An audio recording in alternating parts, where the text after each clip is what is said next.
Hi guys, welcome back to team number 18 on my NHL deep dive series. And when I originally started doing this series, I wanted to have guests on, and there was like three or four people who I really wanted to have on this series, and one of them was Liz from Winnipeg Sports Talk. So thank you for joining me for this, and we're gonna discuss the Jets. Looking forward to it. Um, this offseason was kind of weird for Winnipeg. There was another year where there was so much like turbulence and there was a bunch of rumors about this team. Obviously like Nikolai Ehlers was kind of the big name that everybody thought was going to get shipped out. We're sitting here early September and he's still on the roster. Um, but I mean, other than that, obviously the coaching change was probably the biggest thing that happened this offseason. And roster wise, the team really didn't change a whole lot. We expect to see a lot of their prospects get looks. But as far as like their offseason moves go, it was really just depth that they brought in. They bring in Kaapo Kahkonen and Eric Comrie as depth goalie options, and they'll probably just split the backup duties, I'd assume, at this point. Hayden Fleury and Mason Shaw as kind of bottom of the lineup, uh, like extra forward and defenseman. As for their losses, Monahan and Toffoli both brought in at the deadline, not significant losses to the team as a whole, because I mean they were only there for a couple months. Brandon Dillon and Nate Schmidt were the big losses on the blue line, and obviously Laurent Brossoit in the backup role, who was one of the best backups in the NHL, pretty much whenever he was here in Winnipeg. So an interesting offseason. I'm interested to see what your perspective is on how well this team kind of navigated what was kind of a weird summer for the Winnipeg Jets. Yeah, I feel like as always, the Winnipeg Jets were in a couple of tougher corners and seemed to come out relatively unscathed. When you have players like Nate Schmidt and Brendan Dillon who are taking up a lot of cap space and you're not sure if that's the right opportunity to bring your young guys in and whatnot. They were able to get out of that in an okay way. The Rucker McGroarty situation, they were able to come out of that one with another prospect and whatnot. So I think they manage all the situations okay. I kind of hold my breath on all that because Nikolai Ehlers is the big holdout for me. And Cole Perfetti at this time is also still not signed at the time of recording. So I have some question marks around it, but all things considered, this is a team that's going to be temperate forever. They go up a little bit, they go down a little bit, but they never hit the very top and never hit the very bottom. So if you want to continue to be a kind of first round bubble team sort of thing, I think they're still in okay shape. And I think that's what they're looking for. So Yeah, and I mean, obviously, I have them at least going into the season as my 18th ranked team in the NHL, so that's very much in that. very Winnipeg Jets, very Winnipeg Yeah, Jets. very Yeah. it's very much in that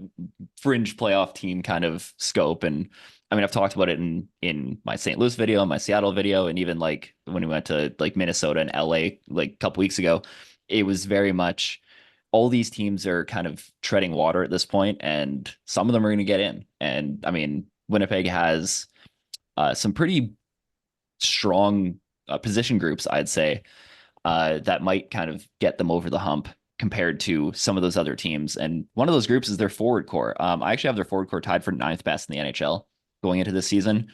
And it's led, at least offensively, by the Kyle Connor and Mark Scheifele tandem, who I don't know if you want to say they had a down year last year, but it wasn't the typical like Kyle Connor, especially I think Connor, like didn't seem to have the same offensive pop as he had the last couple seasons. I don't know if you noticed that as well, but I Yeah, I mean, he had a expect, little bit of a rougher year with yeah, the injury that took him out in December, and he came back from that injury a little bit quicker, I think, than anyone was expecting. And I think yes, he wasn't really his full self until, closer to the playoffs. So definitely not his best year in a Winnipeg Jets uniform.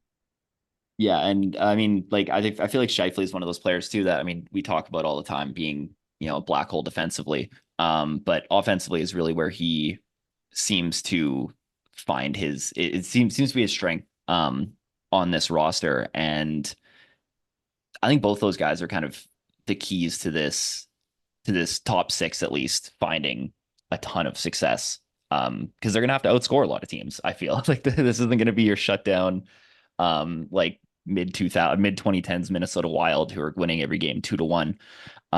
They're gonna have to score plenty of goals, and the biggest question mark for me, at least in this top six, is what happens with Nikolai Ehlers, who, if he's even on the team by the start of the season. It seems like Scott Arniel likes him Yeah. from everything I've seen. So I guess that's a good sign. But I mean, this is a guy who has been beloved by like all the hockey nerds for like 5 years and just can't seem to get out of being like the eighth most used forward in this in this lineup. So I'm curious to see what you expect from like a Scott Arniel offense with Ehlers, assuming that he is on the team at the start of the year. Yeah, I don't know really what to think about that whole situation anymore because it is very evident that Scott Arniel values him as a player, but I think a lot of coaches value him as a player to a certain degree and everything. My theories, which I could speak about for hours on end, kind of fall more on roster configuration and teammates and line mates and whatnot. And I don't know how much other players adore playing with him. He's a very like uncalculated player. He's kind of random. He's very fast. He makes a lot of really quick passes that you aren't always expecting. I expect that he's probably the least likely to pull something out of the regimented playbook as opposed to, making creative space and whatnot. So I think players kind of struggle to manage that situation a little bit. And he also plays a role, I think, according to a lot of the players and the coaches on this team, similarly to Cal Connor. I think in their eyes, they can only have one in the top six and Cal Connor, or pardon me, top line. And Cal Connor has somehow kind of secured that spot over him. So I have a lot of question marks around that. I think a lot of coaches have come in and we've thought maybe they will start using Nikolai Ehlers more because every player is better when they play with him and it never happens. So I have to think that, it can't be that, six consecutive NHL coaches were wrong. Like maybe there's something I'm not getting here. So I try and have a little bit of grace there, but it is a little bit confusing to me and to most Jets fans. So I'm very interested to see how it's going to go. I expect they'll try and lock him up before the season starts. And if they don't, maybe he's exploring his other options. We know that that was definitely something that he has been considering. Some of his answers, especially near the end of the year, were pretty ominous when it came to his future with the Winnipeg Jets. So I don't know how to feel about it. I think Cole Perfetti is priority number one for them to Yeah. extend at this point, but it'll be really interesting to see how his contract looks and the negotiations go over the next couple months. Yeah, for sure. Perfetti's definitely would be my priority as well, just based on age and position value. Although like it's kind of up in the air whether or not he's going to play on the wing or at center at this point. I don't know how I feel about Vlad Nemestikov being the 2C on the going into the season for the Jets, but although I do like Nemestikov, I don't feel great about that, especially considering the rest of the center cores in the Central specifically, but even in the West as a whole. That group really leaves a lot to be desired. And even with Perfetti as the 2C, I feel like it's not the strongest center core, at least compared to like what Jets teams have had in even like the recent past. So for me, like looking at this forward core, that's kind of the biggest question mark for me is what they do at center. I don't know if it's if it becomes like an external answer or if they just hope that Perfetti does develop into that role, or if they're fine running like Lowry and Nemestikov as kind of a tandem in that position. What are your kind of thoughts on where the center core looks like by, let's say, like the end of the season? Yeah, I'm a little bit less, I think, concerned about it than I think a lot of people are because a lot of Jets fans, they see that hole right in the 2C role and they're filling it internally with what they think is the best option. But we all know that that is not the second line center role. That is the third line center role. Yeah. Adam Lowry is playing the second most minutes on this team. So this is really, you can configure this lineup and sort of massage that second slash third line's minutes, the Vlad Nemestikov line, let's say, Yeah. those minutes to suit whoever you have in that role. So if you have Vlad Nemestikov and you want to give them more D zone starts or you want to set it up so that Cole Perfetti can get more NHL experience in the offensive zone, whatever, you have flexibility with that Vlad Nemestikov line, with that, on paper second line, in ice time third line. So I'm very interested. I think they should and they probably will use that as almost a little bit of a development line. I think that's where they're going to start a guy like Brad Lambert. I think that's probably where Cole Perfetti will find his home. I think they're going to try and use that flexibility they have with that first line being able to supposedly at least, outscore their offense or their opponents, pardon me, and generate all that offense. And that third line being able to sort of shut down the other teams, using that second line to get some guys more kind of acclimatized to the NHL. I hope that's what they do with that. And I think Vlad Nemestikov is a very stable player for some of those younger guys to play with. I Yes. think if this team thinks they are a playoff contender come wintertime, come February, maybe they look to fill externally, and that is the type of role that they would, like with Sean Monahan, look to fill because that is an important, hole to fill. But I think at this time they're probably pretty focused on filling that from within, like they are with a lot of opportunities. Yeah, that's like that's definitely the thing I like the most about this Jets forward core is the amount of versatility they have. Like they have a ton of guys. Like pretty much like most of the players in this entire core are guys that like could play in the top six if they needed to at some point. And I think that that's really that adds that like they seem to have a focus on getting guys who can move up and down this lineup.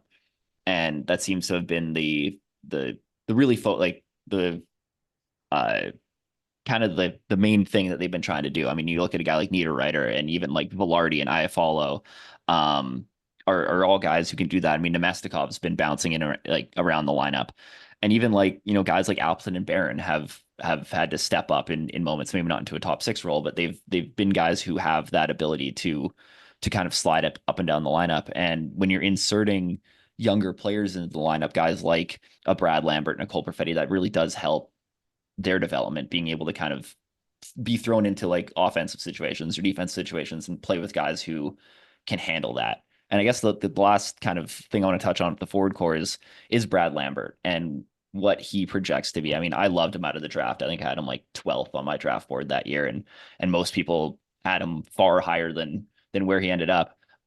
So he's kind of an interesting case for me, and it seems like based on the fact that the Jets didn't go out and replace Toffoli and Monahan, that he's somebody that they see making this team and having an impact for them, whether it is in a middle six kind of role. Uh, how do you kind of project Brad Lambert's rookie year to look? Yeah, I'm excited about it. I've spoken extensively about this player, and it's so funny. Even before the whole Rucker McGroarty thing kind of took a lot of Jets fans by surprise, this spring, I was saying to people, I was like, frankly, I think Brad Lambert is going to have a better NHL career than Rucker McGroarty. I think his Yeah. ceiling is just through the roof. Like he's incredible. And I know that he's a very polarizing prospect, but I love polarizing prospects. I'm not someone who loves those temperate middle of the road guys. Like give me someone who, if you pull up some, percentile card has 100% in one area and 0% in another. They're so much fun and they're such a fun piece to kind of include into your lineup. So I think he's the type of guy who what the package is that you're getting with this player. That he has a Matthew Barzal-esque zone entry that he's able to, walk in with his head up and make really creative passes. That on the other side of his own blue line, he sometimes abandons his defensive responsibilities at the expense of offense. You know exactly what you're getting with this player. So I think they are well aware of what they need to do to help him succeed. With the Manitoba Moose last year, they glued him on the side of Jeff Malott, who is a notably defensive player who, is kind of a career AHLer. I like Jeff Malott, nice guy, whatever. But that was their recipe for success to help Brad Lambert kind of be the best that he can be. And it really helped him in the AHL this year. I think they're going to do a very similar thing. I would expect to see if Brad Lambert plays 82 games with the Winnipeg Jets, that he plays 75 of them beside the same guys. I think they're going to try really hard to give him a good path to success. And I think he will have a pretty strong year this year. I think it's going to take him a while to get acclimatized, but guys who have good foot speed usually transition to the league a little bit better. And there's a little bit less of a steep, kind of fear factors you see with guys like almost a Cole Perfetti, where some Jets fans were like, oh my gosh, is this guy not as good as we thought? He just needs more time to adjust. I think Brad Lambert's second year in the NHL is going to be incredible, but I think this year will be okay for him. I think he's going to have a good campaign, and I do think he makes the roster. Yeah, I pretty much agree with all of that. I mean, I've been a big Brad Lambert fan forever, so I'm hoping for the best for him. Moving on to the defense, this blue line, I think is easily the weakest group on this team. I have them 22nd, which might be a little harsh, and a lot of that comes down to the fact that outside of Josh Morrissey, there really isn't a ton here that, at least based on what they've done in the NHL so far, I'm super excited about. I really like Dylan Sandberg. I really think this is the year that Ville Heinola finally maybe gets a shot at this blue line, because they have a pretty glaring hole as their sixth defensive slot, and I'm really hoping that happens. But outside of that, I mean, it's guys that I like. I mean, I really like Dylan DeMello. I've been a Dylan DeMello fan for forever. I really like Colin Miller too, but again, like there's not a ton of crazy upside in Colin Miller. He's just a very good third pair defenseman. And then of course there's Neil Pionk, who's just kind of there. And I'm kind of surprised he's still there, to be honest with you, but it's the buyout must have not made sense for them as a team. And other than that, I mean, David Gustafson and Logan Stanley are there, and I think I speak on behalf of all Jets fans saying that hopefully Logan Stanley is not a mainstay defenseman on this team, especially after what happened in the playoffs. But they seem to still want him around because he just signed a 2-year deal. So looking at this blue line, I mean, outside of Josh Morrissey, who just rocks and really came into his own a couple of years ago, how do you see this blue line kind of growing up? Because again, I think Dylan Sandberg's somebody who I think could take another big step, and Hanola, if he does make the team, is somebody who I think could really go crazy in a yeah, kind of bottom four role, I guess. But other than that, like what do you kind of see this blue line looking like going forward? I am so unsure when it comes to this defensive group. But I mean, you nailed it with a lot of the descriptions of those players. And I think right now, how I see it is that I don't envision Dylan Sandberg and Neil Pionk will spend much time apart. I think that is the second pairing of the Winnipeg Jets. I think that will be the second pairing for the Winnipeg Jets all year. The question marks for me lie on the first and the third pairing. Josh Morrissey is the 1A on this team. There's no question about that. And Dylan DeMello is the type of guy who, they found that Josh Morrissey had more success when he was with Dylan DeMello. And if you want to get the best out of Josh Morrissey, that's the way to do it at this time. However, Dylan DeMello also was on the third pair before he spent most of his time with Josh Morrissey. And that was when we saw the best results from Logan Stanley. That's when we saw the best Yeah. results from guys who struggle a little bit more at the NHL level. So I think the goal for this team is to start the season with Dylan DeMello in that top pair with Josh Morrissey, but then hope that, over the next 2 years or so, that you will have a guy like Elias Salomonsson or, even Billy Hanel, if you were comfortable on his off wing, playing up there with Josh Morrissey, bringing someone up, and then moving Dylan DeMello down into a role where he can help facilitate someone else's growth. I think that's kind of the goal for this team. I'm excited about the Colin Miller signing. I think that was a good move on their part. It surprised me, not gonna lie. I thought after Yeah. how they didn't use him a ton after the trade deadline last year, I didn't think that that was gonna happen, but I'm intrigued by that one for sure. And yeah, that sixth spot I think is Ville Heinola. It was his last year, even over Nate Schmidt. And then the Yeah. unfortunate injury happened against the Senators in that preseason game. One of the most devastating days of my life. I was like, this is so upsetting.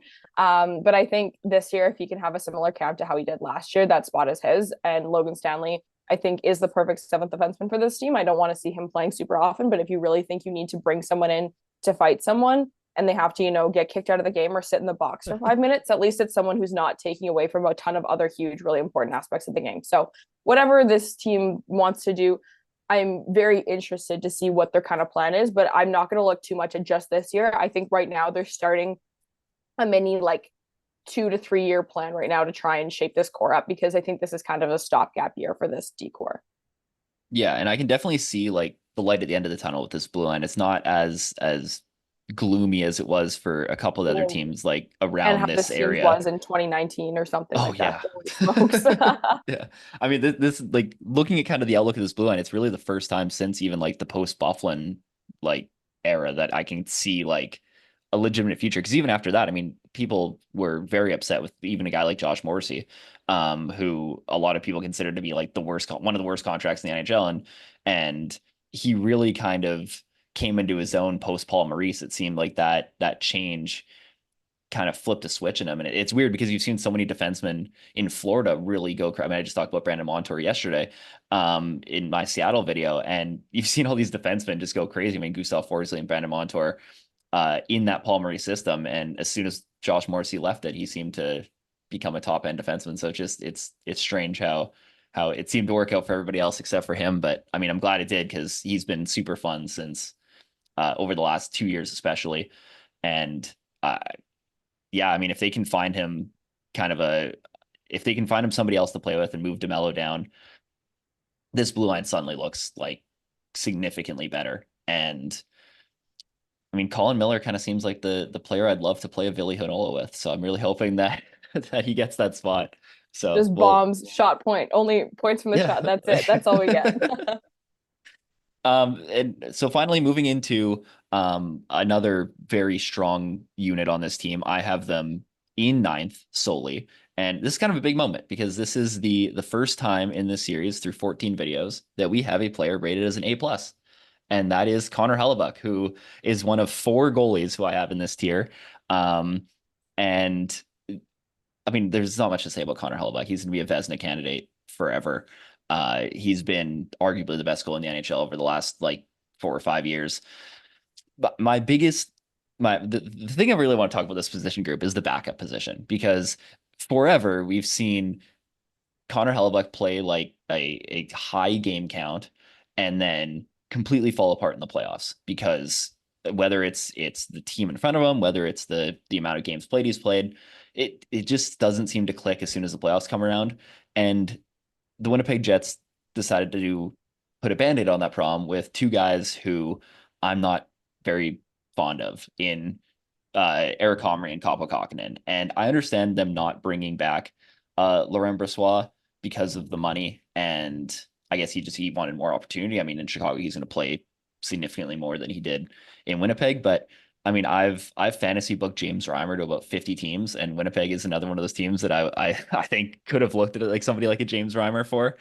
And they kind of decided to go with this backup tandem almost is how I see it playing out, at least, where I think both Comrie and Kähkönen are going to get opportunities for that backup role.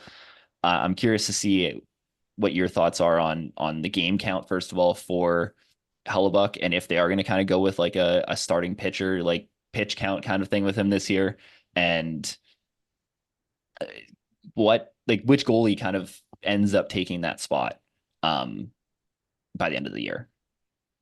Yeah, I think, between the pipes there, that's Connor Hellebuck's job, and they are looking at this year, I think, similarly to I think how they're looking at the defense year as almost a bit of a stopgap. And I think the Winnipeg Jets have two goaltending prospects that they're very, very fond of Yes. in Thomas Milic and Dominic DiVincentis. And I think what they wanted to do is they brought back Eric Comrie, in my opinion, to play for the Manitoba Moose and to train those kids. He's been coached by Wade Flaherty in Winnipeg, same goalie coach as Connor Hellebuck for a lot of his career. This is his, I Yeah. think, third stint back in Winnipeg.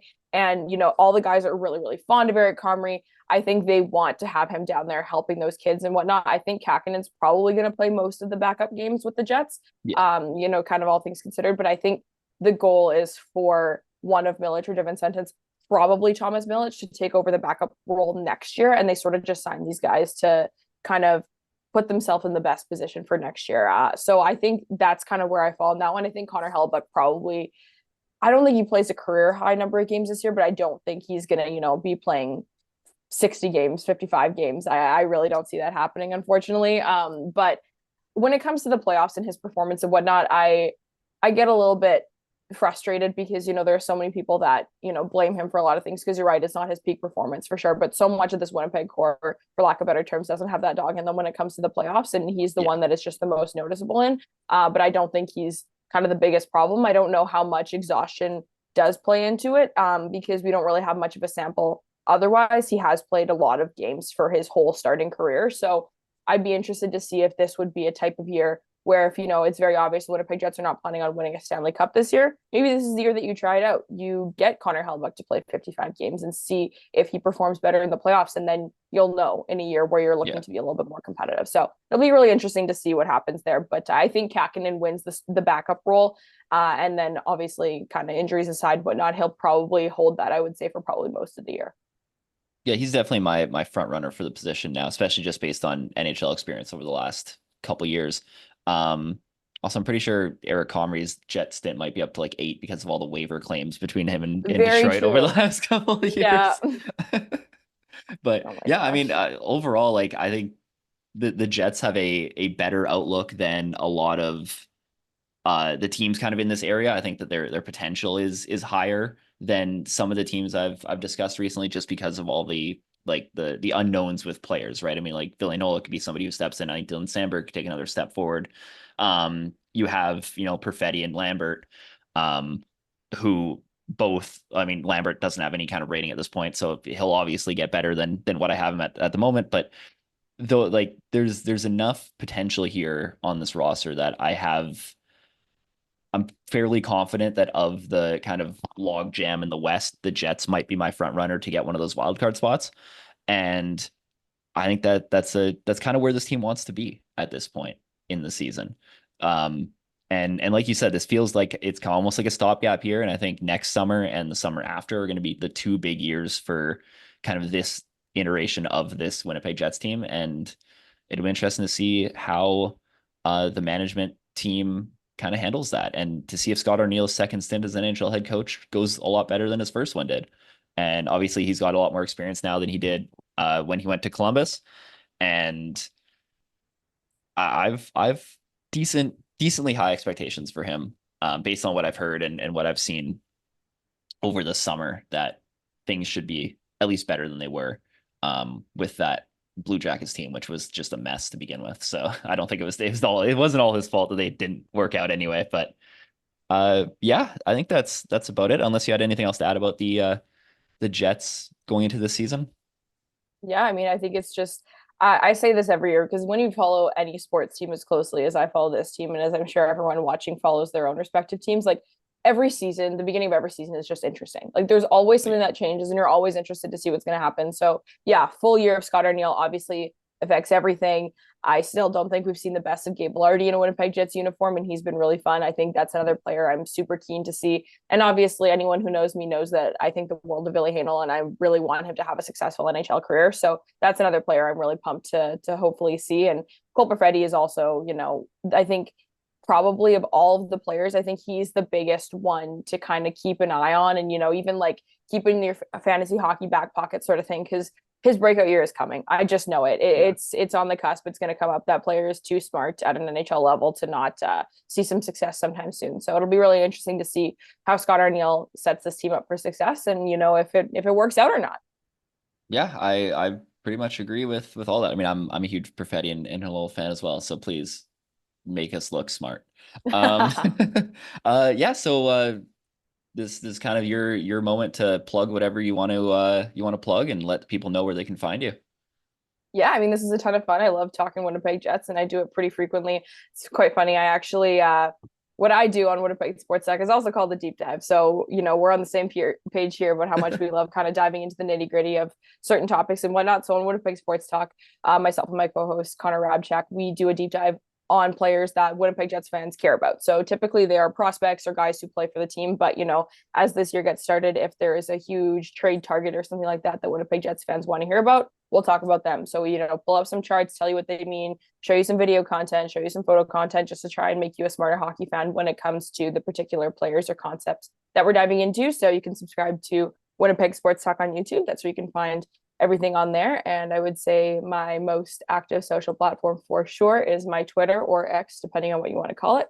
And my handle is my name, Liz Hood, or Lysshoude. So you can find me on there. Always happy to chat hockey, chat football, chat everything. So All right, and yeah, so thank you again for joining us for this episode, and it was great. It's great having you, and I'm sure everybody's gonna love it and not disagree with us at all.